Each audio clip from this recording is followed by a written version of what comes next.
I want to focus my questioning on Mr. Dorsey and on Twitter. Because of the three players before us, I think Twitter's conduct has by far been the most egregious. Mr. Dorsey, does Twitter have the ability to influence elections? No. You don't believe Twitter has any ability to influence elections? No, we are one part of a broad spectrum of communication channels that people have. So you're testifying to this committee right now that Twitter, when it silences people, when it censors people, when it blocks political speech, that has no impact on elections? People have choice of other communication channels with which. Not if they don't hear information. If you don't think you have the power to influence elections, why do you block anything? Well, we have policies that are focused on making sure that more voices on the platform are possible. We see a lot of abuse and harassment, which ends up silencing people and having them leave from the platform. But 2 weeks ago, Twitter, and to a lesser extent, Facebook, crossed a threshold that is fundamental in our country. 2 weeks ago, Twitter made the unilateral decision to censor the New York Post in a series of 2 blockbuster articles, both alleging evidence of corruption against Joe Biden, the first concerning Ukraine, the second concerning communist China. And Twitter made the decision, number one, to prevent users, any user, from sharing those stories. And number two, you went even further and blocked the New York Post from sharing on Twitter its own reporting. Why did Twitter make the decision to censor the New York Post?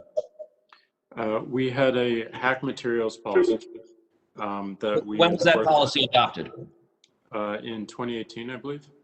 In 2018, go ahead. What was the policy? So the policy is around limiting the spread of materials that are hacked. We didn't want Twitter to be a distributor for hack materials.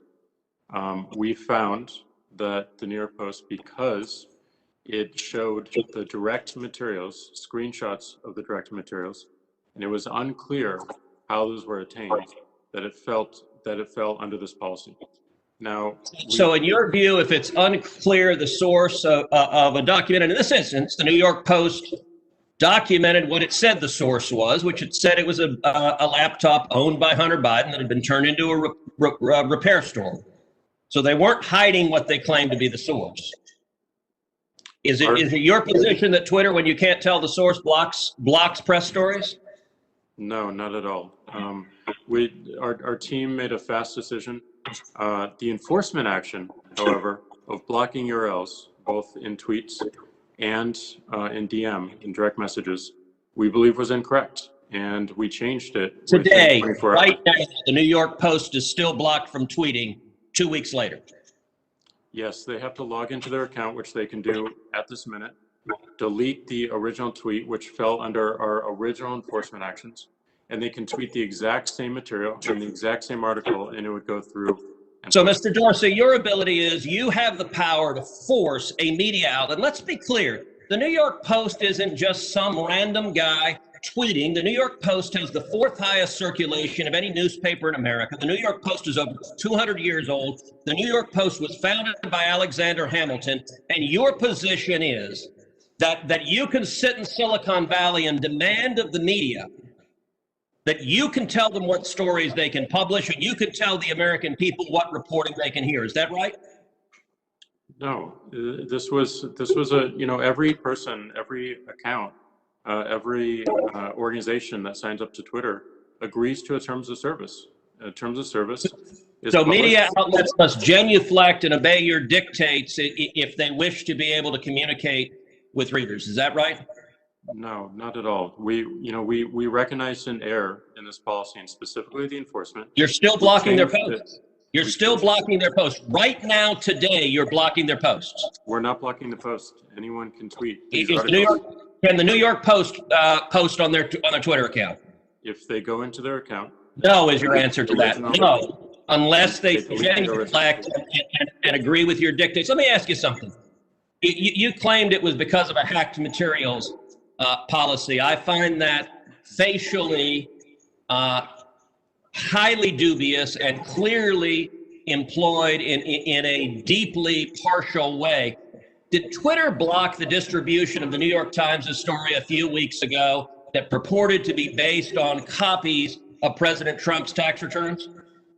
We didn't find that a violation of our terms of service and this policy in particular, because it was reporting about the material. It wasn't distributing the material. Okay, well, that's actually not true. They posted what they purported to be original source materials, and federal law, federal statute makes it a crime, a federal felony, to distribute someone's tax returns against their knowledge. So that material was based on something that was distributed in violation of federal law, and yet Twitter gleefully allowed people to circulate that. But when the article was critical of Joe Biden, Twitter engaged in rampant censorship and silencing. And again, we recognized errors in that policy. We changed it within 24 hours. Mr. Dorsey, who the hell elected you and put you in charge of what the media are allowed to report and what the American people are allowed to hear? And why do you persist in behaving as a Democratic super PAC, silencing views to the contrary of your political beliefs? Let's give Mr. Dorsey a few seconds to answer that, and then we'll have to conclude this segment. Well, we're not doing that. And this is why I opened this hearing with calls for more transparency. We realize we need to earn trust more. We realize that more accountability is needed to show our intentions and to show the outcomes.